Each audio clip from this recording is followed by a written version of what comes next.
Charleston, North Carolina. Welcome to our weekly Wesley Bible class. And today we have a very long chapter, the longest chapter I think in Deuteronomy. It's chapter 28. But it's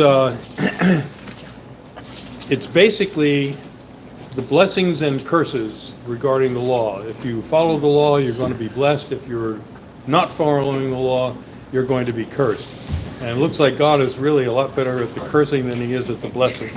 So anyway, let's take a look at this. And I'm not going to read the whole thing because it's very lengthy. Once you get into the blessings, only go to verse 14. But the rest of the whole chapter has to do with the curses, and that's a long way. So we'll try to avoid some of that. Okay, if you will only obey the Lord your God by diligently observing all his commandments that I am commanding you today, the Lord your God will set you high above all the nations of the earth. All the blessings shall come upon you and overtake you if you obey the Lord your God. All right, this is the same thing we hear every time the law is presented. Okay? Follow the law, things will go great. Disobey the law, things ain't going to be so great. Okay? Blessed shall you be in the city, and blessed shall you be in the field. Blessed shall be the fruit of your womb, the fruit of your ground, the fruit of your livestock, both the increase of your cattle and the issue of your flock. Blessed shall be your basket and your kneading bowl. Blessed shall you be when you come in, and blessed shall you be when you go out. The Lord will cause your enemies who rise against you to be defeated before you. They shall come out against you one way and flee before you 7 ways. The Lord will command the blessing upon you in your barns and all that you undertake. He will bless you in the land that the Lord your God is giving you. The Lord will establish you as his holy people, as he has sworn to you. If you keep the commandments of the Lord your God and walk in his ways, all the peoples of the earth shall see that you are called by the name of the Lord, and they shall be afraid of you. Okay. Let's, fast forward here to the New Testament. If people see that we are servants of the Lord our God, are they supposed to be afraid of us? I would hope not. Do we want them to be afraid of us? No. No. So this is an entirely different attitude. And so the Old Testament attitude is that if they see that your God favors you, they should be afraid of you. And given their history and practices, probably not a bad idea to be a little worried about these folks. Okay? But you can see what kind of a tenuous situation everybody lives in back then. Is that you don't get along. You don't get along with people because you're nice to them. You get along with people because they're afraid of you. Okay, and how are they supposed to get along with the God? You get along with the God because he's nice to you, or because you're afraid of him? Okay, so we have that same approach when I was growing up. Yeah. Okay. You were taught that this is a loving God that you got to be scared to death about. I don't know. That's not necessarily, the visage of the ideal parent.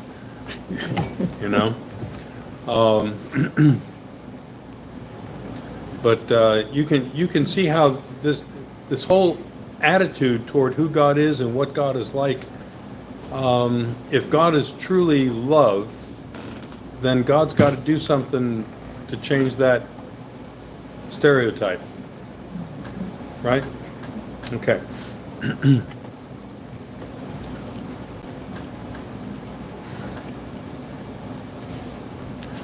The Lord will make you abound in prosperity in the fruit of your womb, in the fruit of your livestock, and in the fruit of your ground, in the land that the Lord swore to your ancestors to give you. The Lord will open for you his rich storehouse, the heavens, to give rain of your land in its season and to bless all your undertakings. You will lend to many nations, but you will not borrow. The Lord will make you the head and not the tail.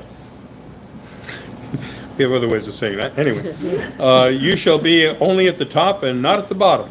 If if you obey the commandments of the Lord your God, which I am commanding you today, by diligently observing them, and if you do not turn away aside from any of the words that I am commanding you today, either to the right or to the left, following other gods to serve them. Okay, ostensibly, Moses is the speaker. It isn't anything different from what we've heard about from Moses in times past. You will notice that everything that is promised to them is tangible and to be experienced within their lifetime.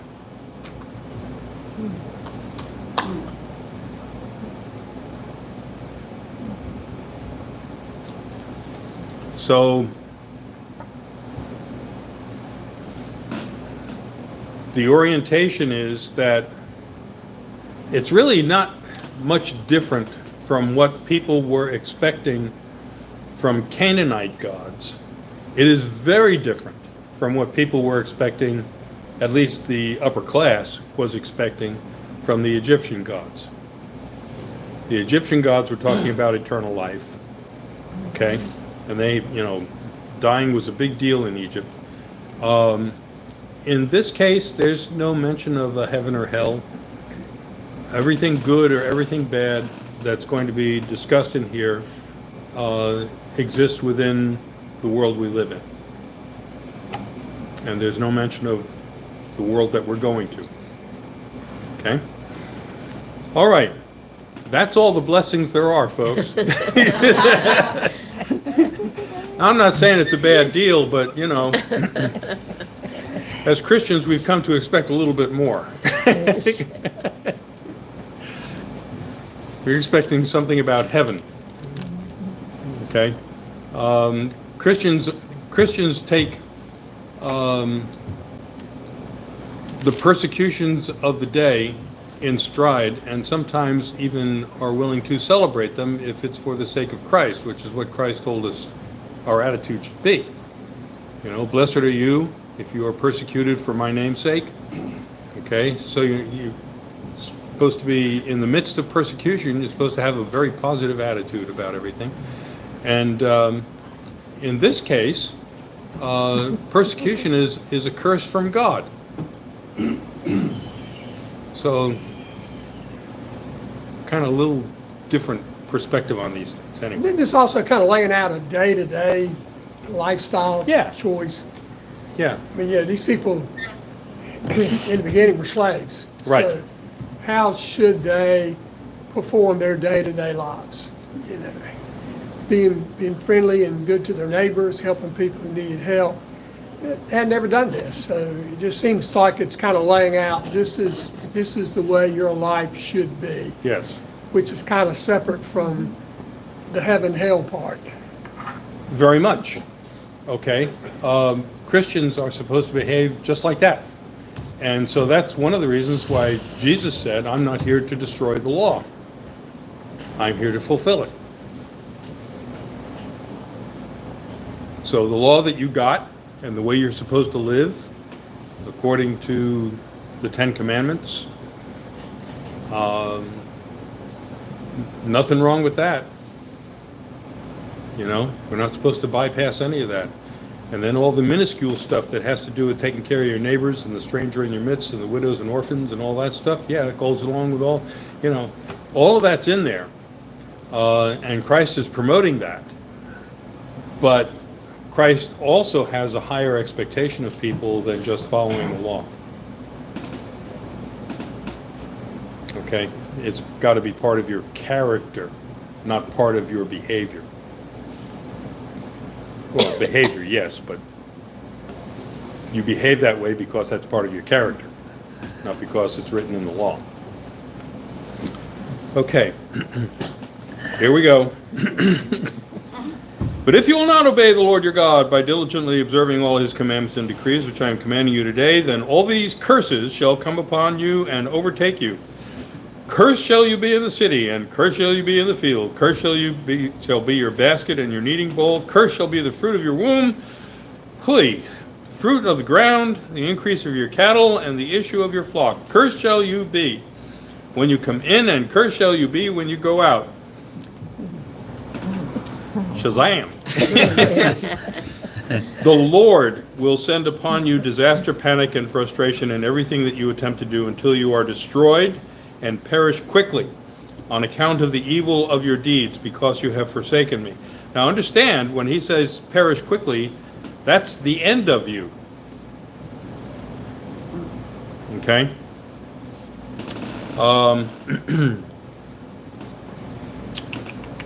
The Lord will make the pestilence cling to you until it has consumed you off the land that you are entering to possess. The Lord will afflict you with consumption, fever, inflammation, with fiery heat and drought, and with the blight. Ooh, gosh, there's more stuff. And mildew. I know, I'm trying to get my pool to look clear again. They shall pursue you until you perish. The sky over your head shall be bronze, the earth under you an iron. The Lord will change the rain of your land into powder, and only dust shall come down upon you from the sky until you are destroyed. That's the pollen she said. Yep, Dust from the sky. that's right. The Lord will cause you to be defeated before your enemies. You shall go out against them one way and flee before them 7 ways. You shall become an object of horror to all the kingdoms of the earth. Your corpses shall be food for every bird of the air and animal of the earth, and there shall be no one to frighten them away. Well, that's good ecology anyway. The Lord will afflict you with boils of Egypt, and with ulcers, scurvy, and itch, of which you cannot be healed. The Lord will afflict you with madness, blindness, and confusion of mind. See, none of that was involved in the blessing thing. It didn't say you're going to have, your head together and all. It didn't say that. Okay. You shall grope about at noon as blind people grope in darkness, but you shall be unable to find your way, and you shall be continually abused and robbed without anyone to help. You shall become engaged to a woman, but another man shall lie with her. You shall build a house, but not live in it.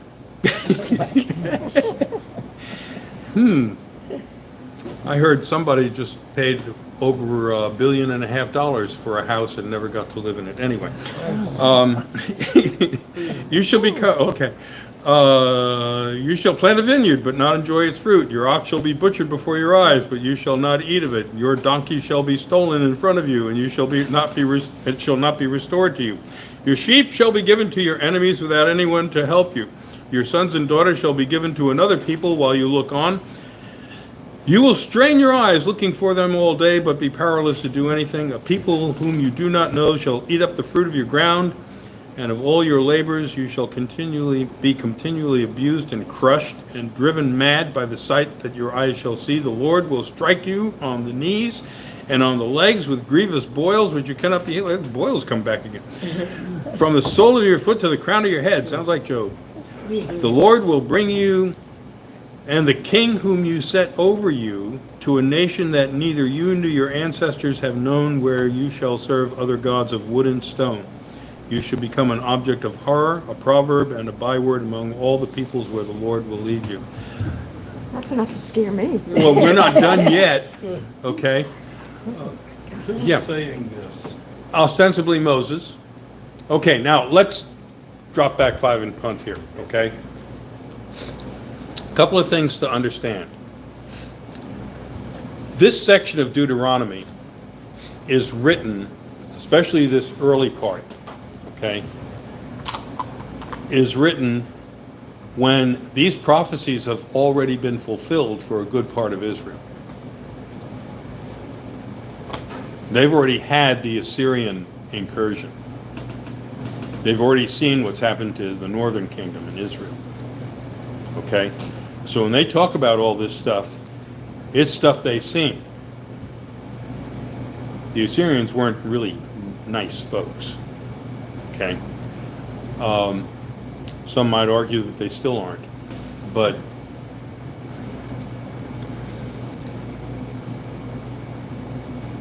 Is the Assyrians the same as Syria today? yeah.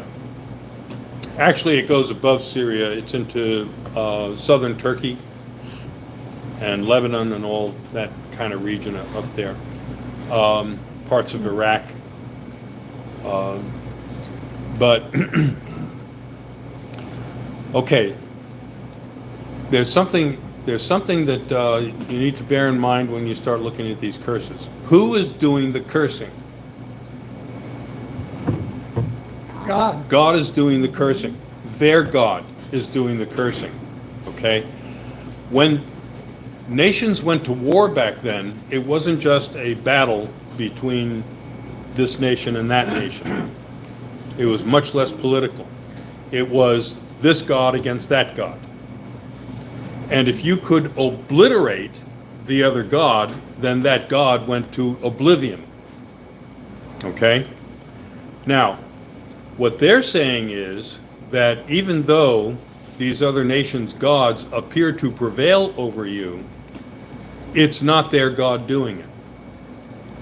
It's not God. It's your God doing it. So they don't have the capacity to annihilate your God or to diminish your God.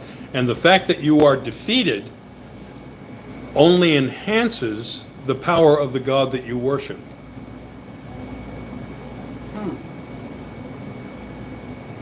Why is that important? I mean, if all this stuff happens to you, why is it important that the God that brought this on you isn't obliterated with the rest of us? well, it's because your God is punishing you for not following the guidelines and laws and rules that he had set for you to follow. Right. Okay, but it also means that on the other side of all of this, there is a God to come back to. True. Does If he you let- learn your lesson, there's a God to come back to. This God has not been annihilated. So he lets them come back. Yes. Eventually. And that's another thing. When you, okay, I don't know if you recall, when the people came back and they came to the destroyed city of Jerusalem, they were going to rebuild it and everything, that they had the law read to them. And what was the response of the people when they heard the law? It had to be translated into Aramaic for them, but when they heard the law, ostensibly for the first time, what was the response of the people? They realized how they had drifted, how far they had drifted from God, and how they were no longer following his guidelines. That's correct. And they wept They repented, and repented. but it never lasts. Well, you know, Or does it? they're so much like us. Well, Anyway. true. Okay, what was being read to them? What was being read to them was this. More than anything else in the Pentateuch, when they read the law back to them, they were reading back to them Deuteronomy. And they're reading about the blessings and the curses. And this is what really slammed them, because, you know, if they read the law to you and it says, love the Lord your God with all your heart and all that, okay? And don't make idols, and don't steal from each other. And we're all sitting there like, yeah, okay, that makes sense. Yeah, okay, cool. But then they start reading to you the disaster of your own people and what has befallen your people. And you begin to feel, we really blew it. There's a need for us to truly repent. If we want to, you know, if we ever want to build this thing back again, we have to be a different people than we were. Okay? And you don't get that by simply reading from a law book. You get that from reading this part of Deuteronomy, which, by the way, was not from the mouth of Moses, because when he says, your kings are going to be carried off, there was no concept during the time of Moses that there would be a king. I mean, they had to go through the whole period of the judges before they ever migrated over to a monarchy. Okay? So all this stuff that they're talking about, your king is going to be carried away. Under Moses, there was no concept of a king. It was a theocracy, totally a theocracy. Okay? So you know that what they're doing is they're regurgitating history.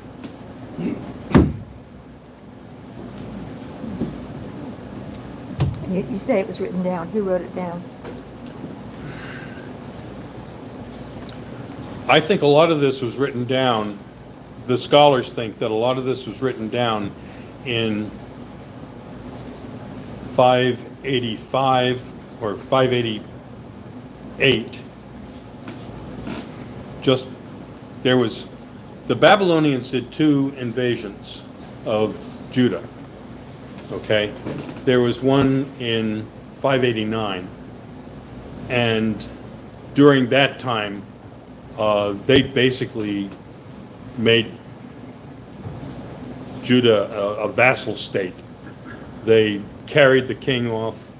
They installed their own puppet king, who eventually rose up against Babylon. He thought Egypt was going to come to his rescue, and that's why in 587 they were invaded again, and that's when the Babylonians carried everybody out and destroyed the city. Okay, before they exacted tribute. A year or so, but before that, they exacted tribute. But they let them survive, and they installed what they thought was a friendly king. But in 587, they were done with that, and they came back, and their invasion was successful. So we think that a lot of this was written somewhere just before 587, just before the people were carried off, and they had already seen the devastation that Babylon could exact. There's later on you get to when they are actually carried off.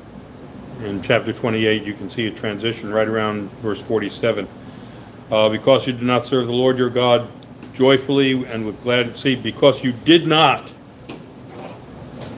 So they're saying, look, all this stuff that we said was going to happen, now see, you didn't do it, now look what happens. Okay?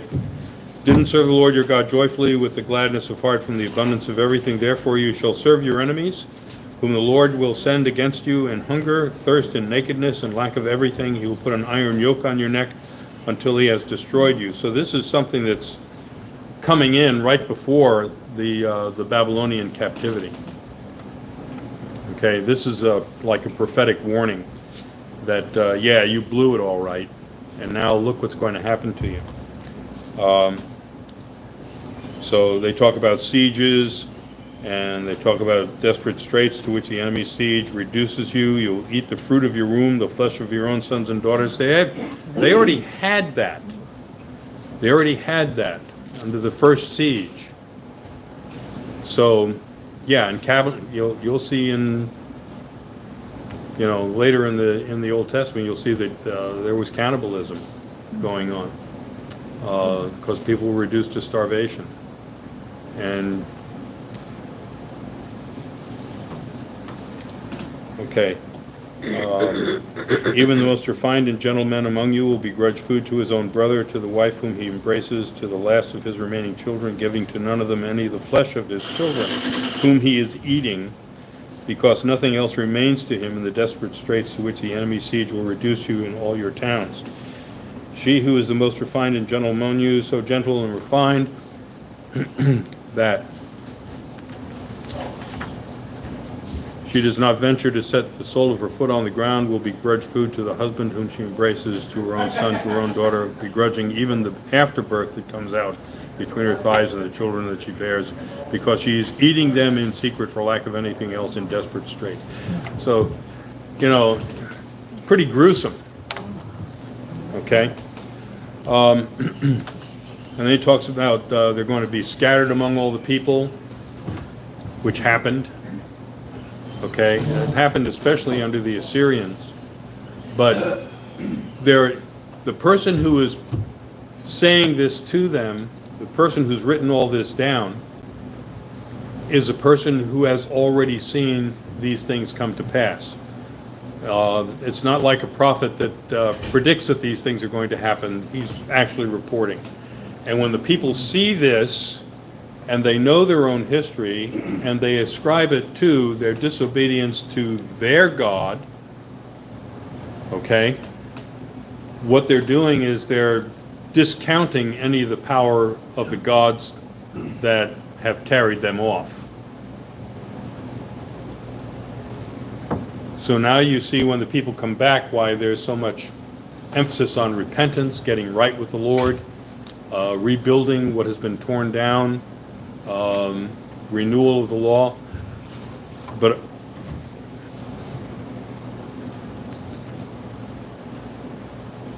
it also is an affirmation of what Josiah was trying to accomplish. Josiah was trying to bring the people back, okay? And then when Josiah was killed and somebody more pagan took over, then everything went to hell in a handbasket. And so this is an affirmation of Josiah's reform. And the whole character of the society that came back from Persia to reestablish the nation were following the tenets of Josiah's reform, which is very Deuteronomic, much more so than any of the other books of the Pentateuch.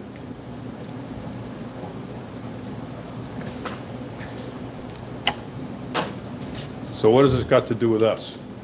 You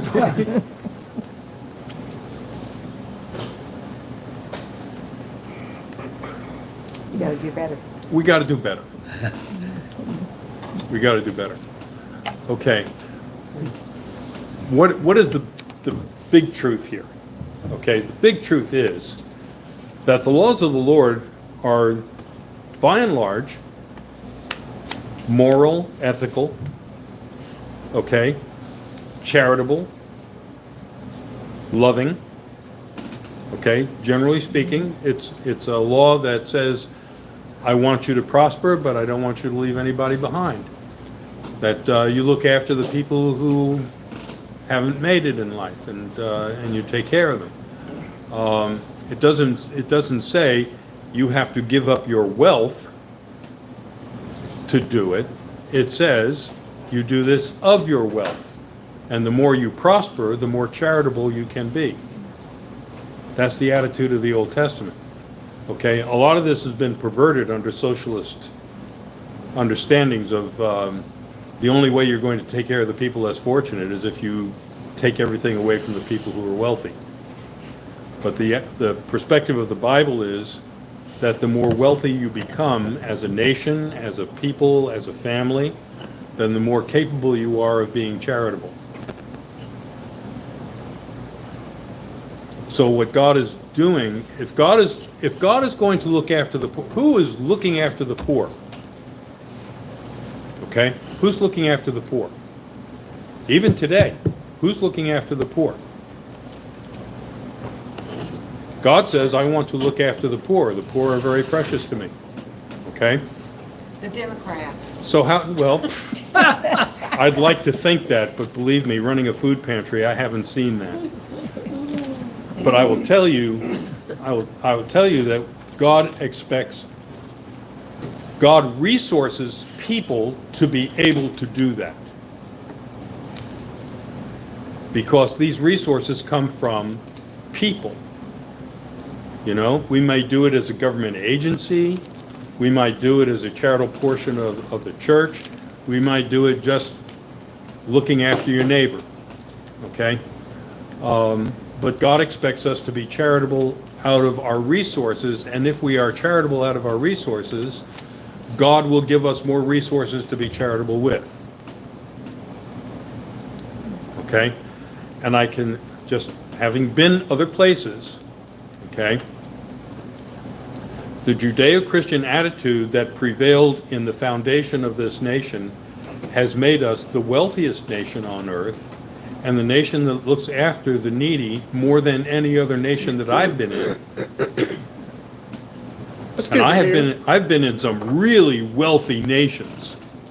Okay, when I went over to the Middle East, I felt like a pauper compared to the people I was sitting next to. But do they look out for the poor? No, they enslave them. No.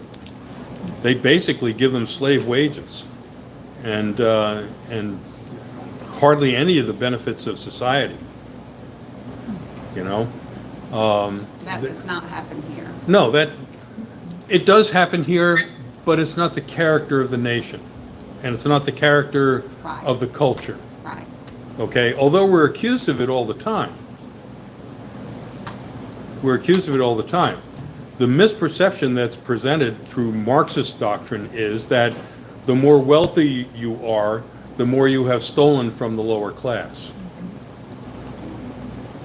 But if you understand capitalism, capitalism doesn't exist unless somebody does something of benefit for somebody else.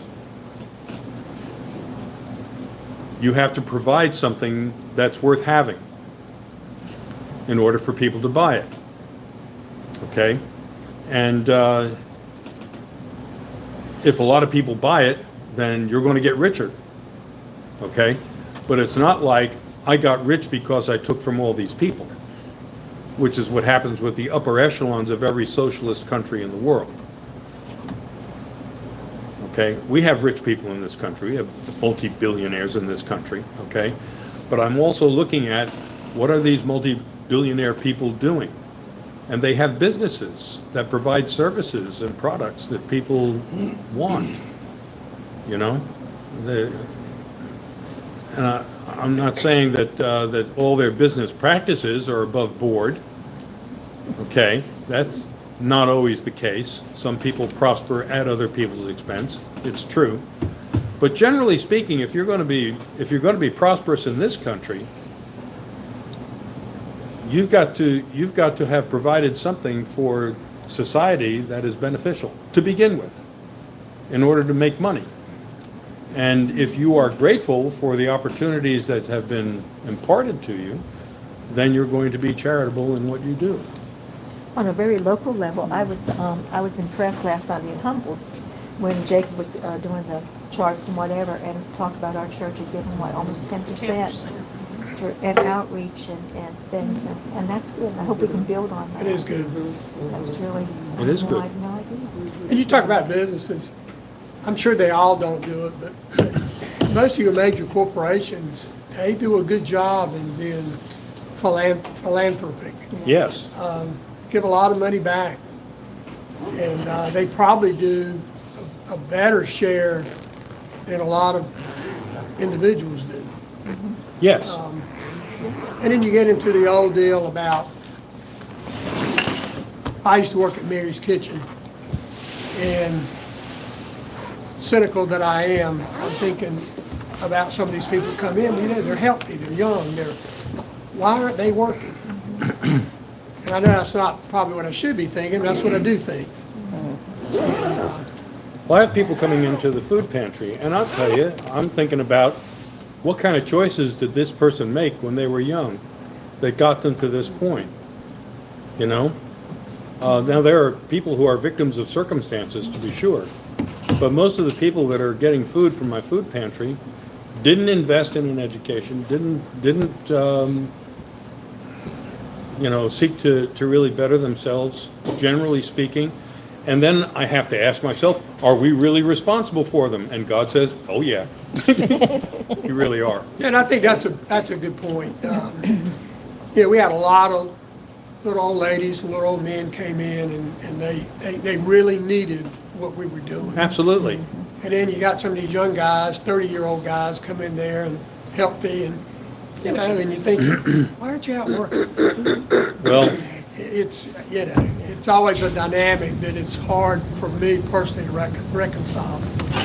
I'm hoping that the model persists, because if we can give food to people who've wasted a lot of their lives, okay, maybe I got a shot at getting into heaven. Yeah, maybe that's Maybe God will look at me the same way. What am I doing for this lout lately? Or what has this lout done for me lately? And how do I repay that? And apparently, that's what grace is. And I always think about, this might have been before y'all were here, Jeff and Shannon Nelson. Yes. Yes. He was laid off at Westinghouse. Mm-hmm. He went all over this country trying to find a job. And this church did so much for them. After they went to Florida, I shouldn't tell this, but they sent money back to this church for a long while. Oh, my goodness. Same thing happened at Wesley. When Wesley burned down, okay, people who had been in Sunday school in Wesley and had moved across the country found out that the church burned down, and guess what? We rebuilt that whole thing and furnished it debt-free. And he was a young person, a victim Yeah. of being laid Yeah. off. And There is a saying in the South, goes around, comes around. And Jamie says, like, Okay, well, God bless you all. Thanks for being here. Yeah. Talk to you next They're Sunday. We'll homeless, pick it but up they at chapter 29. jobs.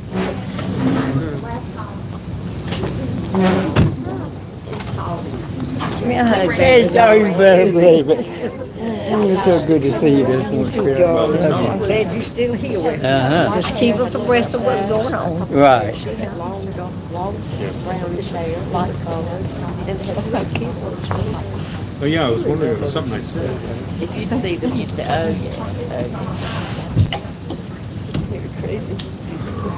Okay. what time did y'all decide? It was.